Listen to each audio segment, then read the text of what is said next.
ca diwaan ba. asalaamaaleykum mbokki xarit yi ñu seetaan dal leen ak jàmm seen émission Promoville ci sama gox ñu nar a ànd ak Promoville daal di xool askan wi ana jafe-jafe yi ñuy dund ñeel wàllu yoon waaye itam ay infrastructure de base ngir nag daal di gën a mën a suqali seen nekkin tey jii ñu ñëw fii ci Yeumbeul Nord xool askan wi ana naka nañu toogee lan moo leen neex lan moo leen naqari ci fii ñuy dund lépp na la leer ci biir Promoville ci sama gox. sama gox. sama gox. sama gox. sama gox. sama gox. sama gox. mon quartier. sama gox. goxam gën di xam. sama gox. sama gox. sunu gox. sama gox. bu ñàkk gën a am. sama gox. li ma neex ak li ma naqari damay dundee ca diwaan ba.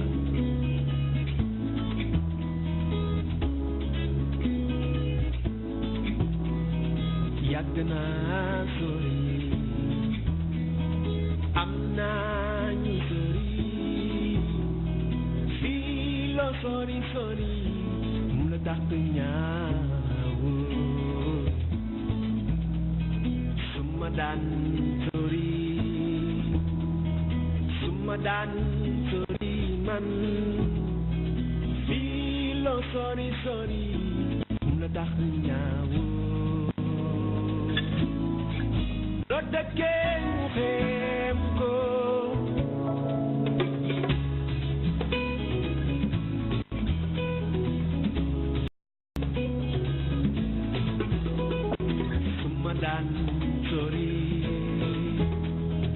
suma daan sori man fii la sori sori mu la dàq ñaaw yàgg naa sori am naa ñu sori ne fii la sori sori mu la tax ñaaw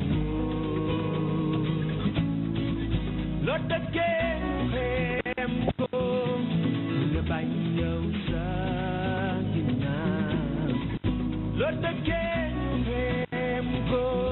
bam xaan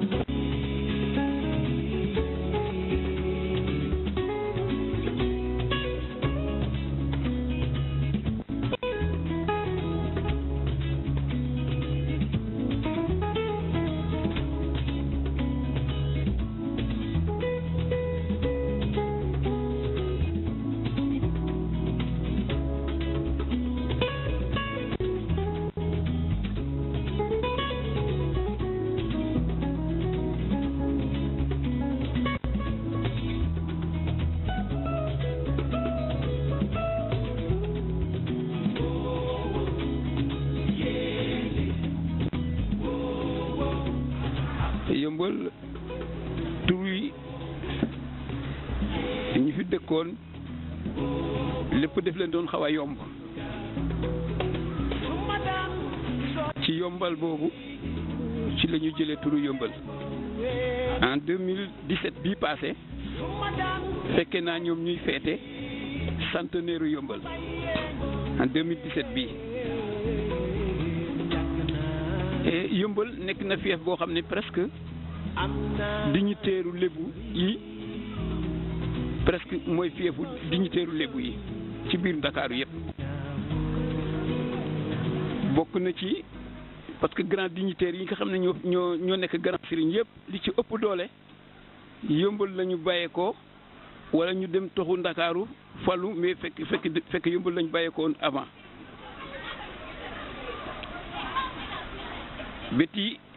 ñaar ñi ci mujj nekk grand serigne de Dakar di El Hadji Momar Marème Diop ak doomam El Hadji Ibrahima Diop même Ablaye Mokhtar mi fi nekk actuellement baayam mu ngi juddoo Yeumbeul fii ci guy gi fii fi Yeumbeul jëkkoon nekk ci guy gi foofu la papaam juddoo kon mel na ni Yeumbeul dignitaire Yeumbeul yëpp dignitaire Ndakaaru yëpp ci grand sëriñ Yeumbeul mooy seen cosaan Yeumbeul ñaari quartier la woon ñaari quartier kese ñoo nekkoon Yeumbeul muy Mbayeen ak 52 Njaayeen Yeumbeul Njaayeen ñaari quartier yooyu la Yeumbeul amoon ñu dem ba mu am ay at quartier bi xaw a avancé tuuti ci la ñu nommé ku ñuy wax Demba Ramata Kébé mu nekk 3e délégué de quartier ci biir Yëmbal. lébu yi ñoo ko sanc tey lébu yi ay séeréer lañ waaye ci wolof la ñuy woyoo actuellement mais xeet bu ne mu ngi ci biir Yëmbal tey gox goo ci fekk boo dem rek di nga fa fekk xeet bu am ci Sénégal rek mu ngi fii tey ci biir Yëmbal.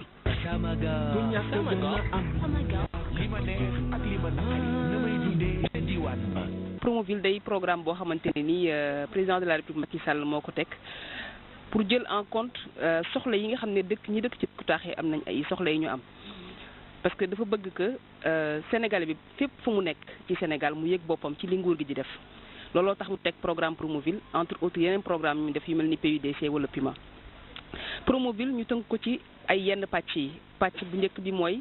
li ñuy wax defar ay infrastructure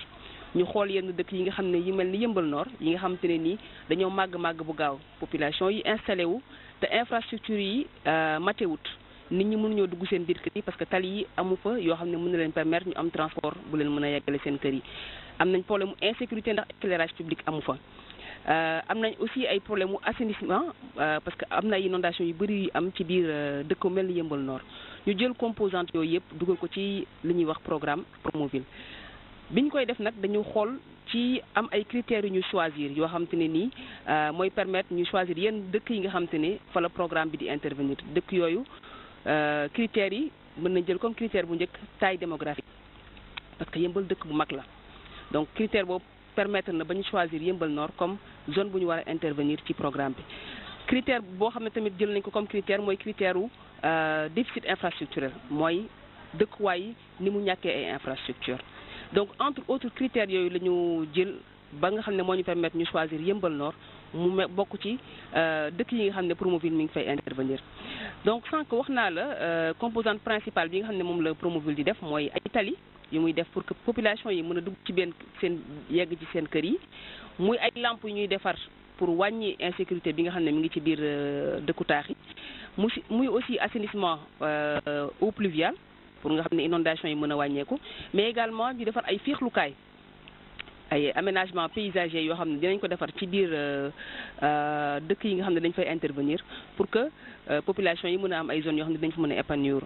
bu njëkkoon Yëmbal Nord askan wi amoon nañuy jafe-jafe lool ngir dugg fa wala ñu génn fa. Les routes n'étaient pas aussi bonnes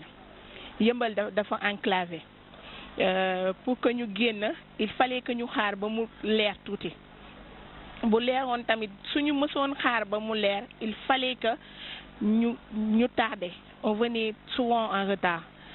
pour ne pas que cela puisse se faire il y avait tout le temps nos mamans qui étaient là ñoom ñoo ñu doon accompagner ba ñu jël oto ñoom ñu obligé dem ñibbiwaat kër ga donc fii la ñu juddoo nag yaroo fi màggee fii donc on peut dire que y a une grande avancée. demoon nañ bi inondation bi ñëwee demoon nañ ba presque dañu tëju woon déplacé nag Yëmbal bu métti xam naa ne su fekkoon ne du woon travaux yi ñu fi def kon di Yëmbal mi soo moytul vide na waaw parce que tollu woon na jamono moom man mi wax ak yow su ma la ne dama doon toog ba ay minuit 1h wala 2h ci guddi nit yéen mat laa am fëgg ma sama palanteer ma jóg pour wutal ko fu mu fanaan ndax boobu dama nekkoon ci kuréelu bi doon saytu inondation yi. su fekkee ne timis jot na la fii mënoo génne su dul ci sa tànk ngay génne waaye alhamdulillahi rabbil alamin avancement am na avancement bi am mooy lu mu wax ci affaire palaasu fajukaay yi jàngukaay yi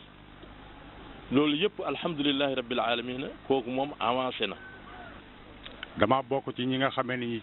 ñi yor oto di def intervention daan fi jóg di jëli ay nit ñuy dem maternité ba ñuy accoucher fii ñu toog tey ma leen fii fekk ak seen bébé ñuy leen jël leen évacuer maternité ndax ñàkk yoon ci ay jamono kon mën naa ci wax lu bari kon li imaam yi wax rek laay dëgëral foofu changement bi ci fi am na ay maire yu bari yu ma fi fekk kon maire yu bari fekk naa ko fi parce que bi may ñëw yëmbal lumière amu fi bi may ñëw yëmbal fii kenn daawu fi jaar am na heure yoo xam ne doo fi jaar. Promoville bu mu ñëwee dimbali nañu bu baax a baax ci commune Yëmbal damay faral di wax ne li Promoville def ci commune Yëmbal Nord yaakaar naa defu ko fenn ci Sénégal kon yaakaar naa programme modernisation bi Yëmbal la moderné tali yi nekk Yëmbal yëpp tali bu nekk dafa am lu tax li gën a loolu il faut ñu bàyyi ci xel tali bii ni tali Asegna bi mi ngi nekk 2 kilomètres 400 entre station Yëmbal ak VDN 3 ci tali bi moo romb école primaire El Hadj Gor Diop moo romb commissariat de police bi moo romb lycée bi moo romb sous-préfecture bi jëm Gàddaay donc xam nga ne zone bu ñu fréquenté la zone bu maanaam zone c'est une zone à forte fréquentation humaine loolu dafa war a tax chauffeur yi conscience yi ni ñuy dawalee. xam nga Yëmbal bu njëkkoon benn pénétrante la amoon benn buntu la amoon ku doon dugg Yëmbal tournal Yëmbal ngay jaaree. jafe-jafe boobu ñu amoon mbënd mi ñëw yokku ci gën a nag mettil mbir yi ñàkk kaaraange laxasu si ndax ay kër yoo xam ne dañ leen bàyyi woon noonu dem askan wa dëkkee woon guuta ñi nga xam ne jëlee nañ leen fi ñu ngi sàkku ñu toj kër yi lu ne def naa ko ci nag lu ne wax naa ko ci fu ne dem naa ci lu ne def naa ndax bu ñu tojul kër yooyu insécurité bi du fi jóge ndax ci la gaañ yi làqu tukulóor yi def ñaawteef yëpp wóor na yàlla ci kër yooyu la ñuy làqu foofu la ñuy defee seen yu bon am na benn bâtiment bu nekk fale su ma yeboo ma ne sama quartier benn bés ñëw naa fii woo ànd ak kii commandant de brigade bi ñu dem su ma la waxee lañ fa fekk ci ay peeru dàll jigéen wóor na yàlla ne ëpp na 2 téeméeri peeri dàll yoo xam ne dañu tasaaroo mu foto ko yëpp indi ko ma yéeg ak moom ci beneen bâtiment lam fa fekk ci ay drogue ay lu kenn xamul ñu foto ko indi ko kenn xamul ni mu toll.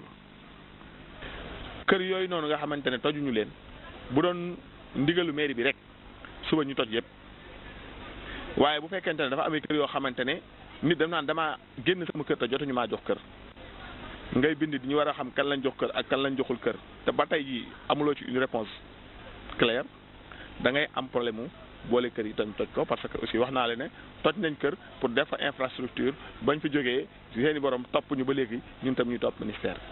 kon jafe-jafe yooyu moom moo ci nekk. tey jii seen jafe-jafe boobu dëddu leen ginnaaw bi Promoville ñëwee dugal loxoom ci biir gox bi. jafe-jafe bu métti la woon ndax Yëmbal man de maa ngi fi ñibbisi en 1982 bi ma fi ñibbisee en 1982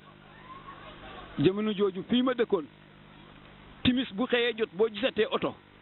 nga xam ne personnel lu Sotrac la te oto dootoo ko teg bët su dul personnel lu Sotrac foo mën si jóge itam boo accès Yëmbal da ngay wàcc dox ñëw ndax car rapide rek ñoo fi amoon à part Sotrac ligne 21 bi waaw booba benn yoon rek moo fi ne benn yoon kese goudron bi dafa xappati ko woon presque xar mel ni lu kenn xamul après lañ ko rénové à part loolu benn piste yoon bi bàyyeekoo ci essence bi dem ci marine bi nga xam ne militaires yi ñoo ko fa defoon loolu rek moo fi nekkoon comme yoon. inondation de moom problème bu sérieux la woon ci ñun jafe-jafe yoon bi ñu demee bi nga xam ne nit ñi dëkk nañu xëy na traité nañ ay yoon yoo xam ne même bu dul goudron nit ñi ay oto mënoon na ci aw. ville Yëmbal suñu ville la ñun ñëpp ñoo ko bokk ñun Yëmbal ñëpp ñoo ko bokk ñun ñoo war a jóg ñun les jeunes ñu liggéey ko kenn mënuñu ko liggéey ñu ñoo ko mën a liggéeyal suñu bopp. donc am nañ benn maire boo xamante ni maire jeune la bu dynamique bi nga xamante day def tout pour jéem a concurrencer pour jéem a ut ay projet ut ay partenaires yi nga xam ne dañuy financer yenn projets yi. monsieur le maire bu mu ñëwee moom def na benn politique boobu mooy lan. juma bu ci nekk indil na la ay waa kii solaire waaw énergie solaire indi na la énergie solaire te yi ci gën a bari ne yow waxuma la juma yi rek même jàkka yi dana def bu weeru koor ñëwee mu daal di leen dimbali ci kamtalay kattanam noonu ne tam bu tabaski ñëwee mu dimbali leen ci kéemtaan kattanam ñii ñu jox leen ay xar ñii mu daal di leen xottil ay mbubb. avant tali bi di génn mun ñoo dawal oto 1 mois te defuñu réparation avant tali bi am ci ay suuf la ñuy jaar ay pax di démerder pour yóbbu nit ñi oto mënul yàgg mënul am état bu baax boo mën a indi it foo jaar nekk ci ay réparation kon loolu ay jafe-jafe la woon ci chauffeur yi. soo xayma tali yooyu ñi ngi jar juróom-ñetti milliards donc 8 milliards yoo xam ne war nañ ko def ci biir Yeumbeul Nord ci ay tali yooyu mën naa ci lim entre autres tali bi nga xam te ne nii moom mooy jugee route des Niayes bi di dem ci VDN bi nga xam ne daanaka pare nañ sur un bon linéaire am na 1 kilomètre 500 yoo xam ne defar nañ ko ba pare mu des benn partie bi nga xam te ne nii moom mooy permettre ñu yegg ci VDN bi boo xam ne dafa am ay nit yu fa dëkk ñu war a libérer emprise yi pour mën a jàllale tali bi mu mën a yegg ci VDN bi donc loolu moo tax àggale wuñu tali bi ba tey mais li des ci tali bi dinañ ko àggale muy 2 kilomètres 400 yoo xam ne war nañ ko réaliser. am na beneen tali boo xam te ne aussi ñu ngi koy wax route Darou Salam 6 cité Comico boo xam ne war nañ ko defar ci biir Yeumbeul Nord également am na route bu ñuy wax route de la cité Sonatel donc entre autres ay tali yoo xam ne ñu ngi ko war a defar ci biir Yeumbeul Nord donc soo xoolee lépp mu nekk 12 kilomètres. donc au-delà de tali yooyu ñu war a defar am na également ay bassins yu ñu war a aménager ci biir parce que boo xoolee Yeumbeul bari na ay bassins yu fa nekk yoo xam ne ay fu ndox war a nekk la naturellement mais aménager wuñ ko mi ngi sonal population yi am na problème mu insécurité ndax am na ay sambabo yu fay làqatu donc bassins yooyu dañ ko war a aménager interconnecté ko ak yeneen bassins yi nga xam te ne nii am na yeneen projets yu ko réaliser mais également def éclairage ci autour de ces bassins là pour que ñu yokk sécurité yi nekk ci bassin yooyu. école bu mucc ayib itam amu fi woon ndaxte ñu ci bëri ci élèves ya dañu doon dem ba ca Limamoulaye ngir mën a jàngi. amuñu woon fii lycée pour que sama promotion man pour que ñu amoon après ces Marème il fallait que ñu orienté ñu lycée Limamoulaye wala lycée de Thiaroye. ci biir loolu noonu dañ doon am problème pour di quitter nga war a am cours 8 heures sañoo woon génn sa kër parce que électrification bi bëriwul woon. on peut noter les routes qui sont là on peut noter aussi lycée bi nga xamante ne mi ngi fi muy le lycée de Yeumbeul yi nga xamante ne suñu jeunes frères yi ñi ngi fi di jàng léegi ils n'ont pas besoin de se déplacer dem ci yeneen département wala ci yeneen commune pour mën a suivre seen cours yi normalement. retard bi nga doon am dafa doon répercuter ci sa bulletin parfois di nga bëgg a def cours ci biir loolu noonu doo mën a ñëw à l'heure wala nga obligé fuguer cours boobu ñëw au lieu que nga dugg 8 heures da nga doon dugg 10 heures donc ci biir loolu noonu tamit lu ñu am lycée bi fii ça nous permet que ñu mën fi toog ba certaines heures. Surtout boo nekkee en classe d'examen tu as besoin de réviser avec tes amis parfois il y a des choses yi nga xamante ne tu les maîtrises pas et que les autres le maîtrisent beaucoup plus que toi donc échange lay nekk échange de sagesse. li ñu Promoville defal démb à part hier ñu ngi réunion ci mairie bi ak jeunes yi Promoville formé ci pavage ñu xamal leen ne leen Promoville da leen a formé jox leen métier ngeen nekk doomu dëkk bi dañoo bëgg ngeen jariñ dëkk bi espace bi nekk ci buntu lycée bi commune bi. day jënd matériel yéen ngeen génne leen Promoville jàngal teg ko ñu embellir aménager teg ay aménagement yoo xam ne ku fi romb di nga xam ne fii wax dëgg yàlla defar nañ ko. bépp information boo xamante ne nii am na ci biir Yeumbeul Nord mu mën ko am ci benn genre logiciel boo xam ne dañ koy gérer au niveau de la mairie ñu koy wax système d'information géographique mu koy permettre mu planifier ay investissement am parce que su ma xamee ne man. lii laa am ci parc de maa ngi ko mën a misaal ci ma amee ne lii laa am ci parc oto su ma war a def entretien oto yi lii laa war a prévoir donc système d'information géographique boobu dina permettre mairie bi ñu mën a gérer leurs infrastructures. également bu ñuy defar projet bi dañu rendre compte que gox-xaat yu bëri amuñu ay services techniques maanaam amuñu ay technicien génie civil wala ay ingénieurs yoo xamante ne nii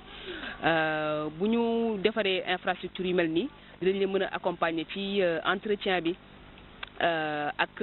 bu ñuy tabax aussi ñoom ay dara ñoom ñu mën leen accompagner ci suivi travaux yooyu ñu prévoir ci programme bi jël ñaari techniciens supérieurs yoo xamante ni ay agents municipaux la yoo xam ne ñun dañ leen di indemniser ñu mën a suivre ak ñun travaux yi mais aussi ñoom ñu mën def entretien bi ñun bu ñu paree travaux yi entre autres am na également ay formations yoo xam ne prévoir nañ ko pour élus locaux yi pour ñu mën a xam lan mooy décentralisation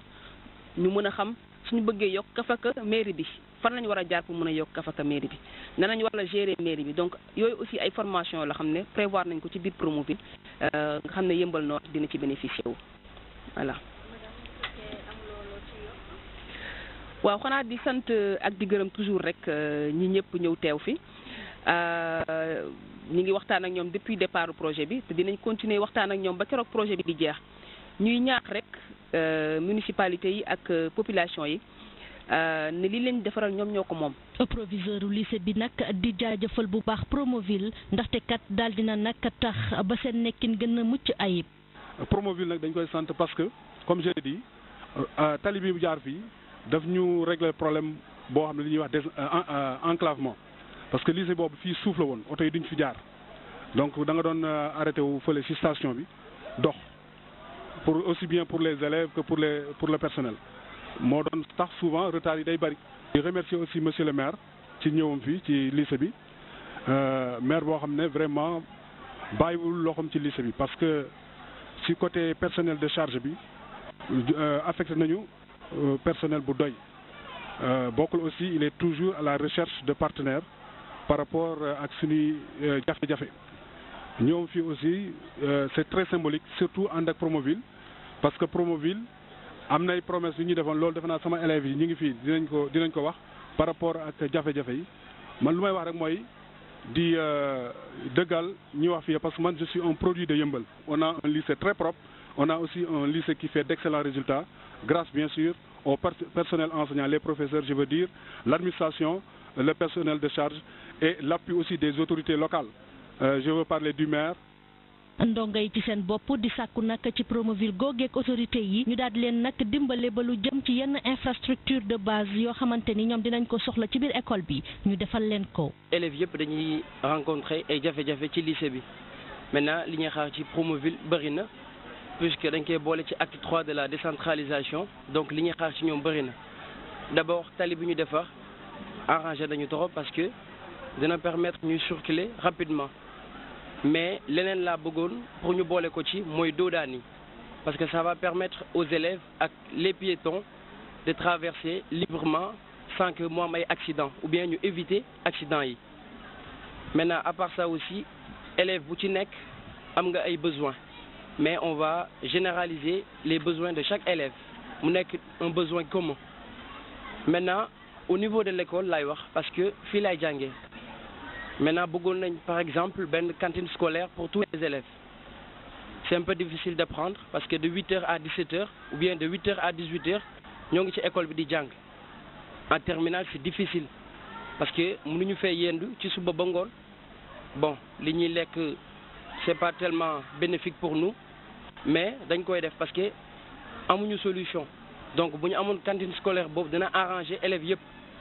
En plus de cela aussi, les classes sont pléthoriques élèves yi bëri nañ ci classe bi torop man ba may def seconde on était environ 105 élèves dans une salle de classe c'est vraiment déplorable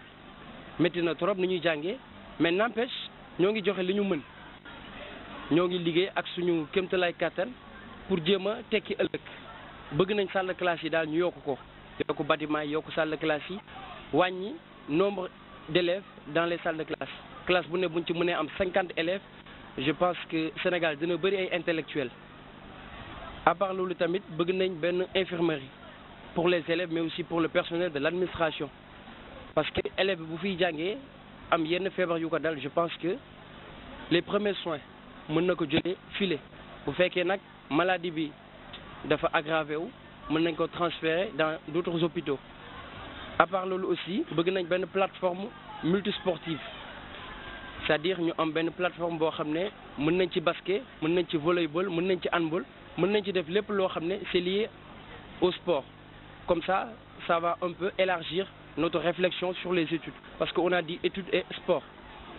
à part loolu aussi bëgg nañ maire bi jàppale ñu aussi les gens de la Promoville pour que ñu construire yeneen CEM bëgg nañ sunu bibliothèque bi ñu yokkal ñu nombre de livres pour qu'on puisse aussi élargir notre connaissance di lire parce que tamit Sénégal jafe-jafe bu fi am mooy que il y a moins de gens qui sont éduqués. Et même au sein des gens qui sont éduqués, les gens ne parlent plus la langue française. Et une langue, quand on ne la parle pas, cette langue, elle est morte. Et il faut que nous lire. Et mairie bi nag jéem na lu mu mën kéem talaay kàttanam bu dee nouvelle création ñu ngi créé instant bi ñu ngi tabax école boo xamante ne commune bi moo koy tabax sur fonds propres tàmbali nañ ak ñetti salle de classe ren ji lancé waat nañ beneen marché pour yeneen ñetti salle de classe fekk nañ école bu nekk à cycle incomplet école boo xam ne inondation moo fa jaar yóbbu ay salle de classe am mu am ñetti salle de classe mu nekk école à cycle incomplet ñu ngi liggéey pour loolu ñu complété bokk nañ ci doléance suñu diisoon Promoville